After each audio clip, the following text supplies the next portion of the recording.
శ్రీశైలం జలాశయానికి వరద ప్రవాహం కొనసాగుతుంది. ఎగువ ప్రాంతాల నుంచి భారీగా వరద నీరు ప్రాజెక్టులోకి వచ్చి చేరుతుంది. జలాశయంలోకి 3,40,000 క్యూసెక్కుల నీరు ఇన్ఫ్లో అవుతుండగా 57,300 క్యూసెక్కుల నీరు అవుట్ఫ్లో అవుతుంది. ప్రాజెక్టు పూర్తి స్థాయి నీటి మట్టం 885 అడుగులు ఉండగా ప్రస్తుత నీటి మట్టం 864 అడుగులకు చేరింది. జలాశయం పూర్తి స్థాయి నీటి సామర్థ్యం 215.8 టీఎంసీలు కాగా ప్రస్తుత నీటి సామర్థ్యం 118.9 టీఎంసీలు ఉంది. మరోవైపు శ్రీశైలం జలాశయంలో విద్యుత్ ఉత్పత్తి కొనసాగుతుంది.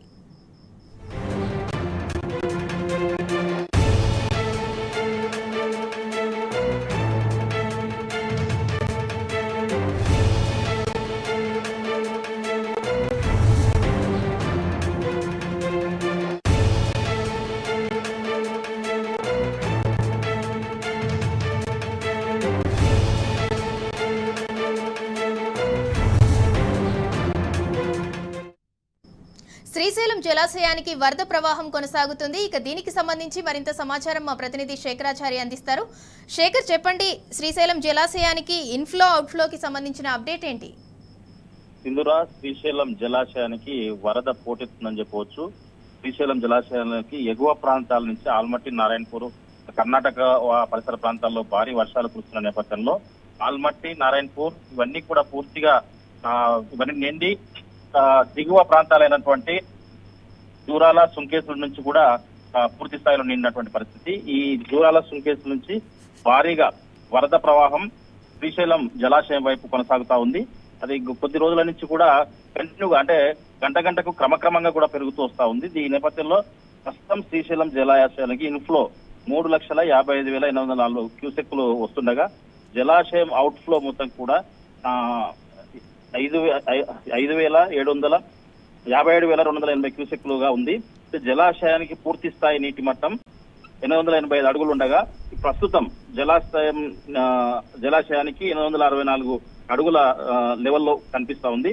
ఈ కొలతల ప్రకారం చూస్తే అయితే జలాశయం పూర్తి స్థాయి నీటి సామర్థ్యం కూడా 215 టీఎంసీలు ఉండగా ప్రస్తుతం 121 టీఎంసీలు దాటుతా ఉంది.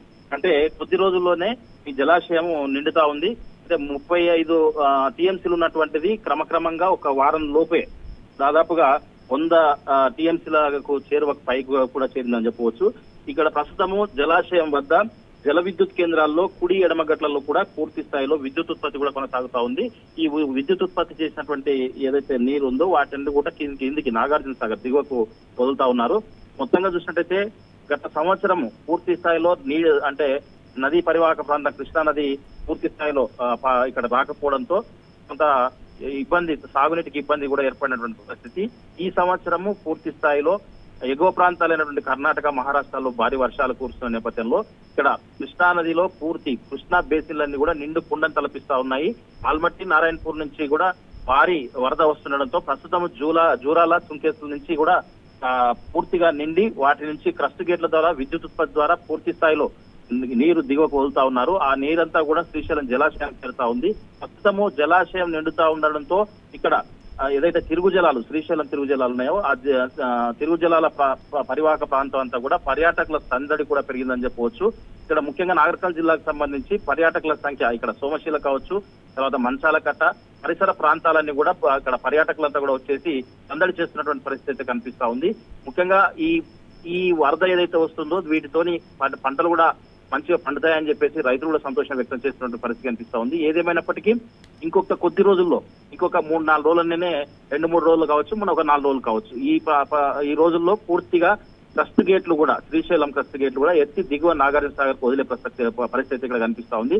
మొత్తంగా దీనికోసం శ్రీశైలం బ్యారేజ్ వద్ద అంటే శ్రీశైలం ప్రాజెక్టు వద్ద అధికారులు పూర్తి స్థాయిలో అన్ని ఏర్పాట్లు కూడా క్రస్ట్ గేట్లు ఎత్తడానికి సిద్ధంగా ఉన్నామని కూడా వాళ్ళు చెప్తున్నట్టు పరిస్థితి కనిపిస్తా ఉంది. ఇది ఇక్కడ శ్రీశైలం ప్రాజెక్టు సంబంధించిన తాజా పరిస్థితి. ఇది Sindhura. Right, thank you Shekharachari.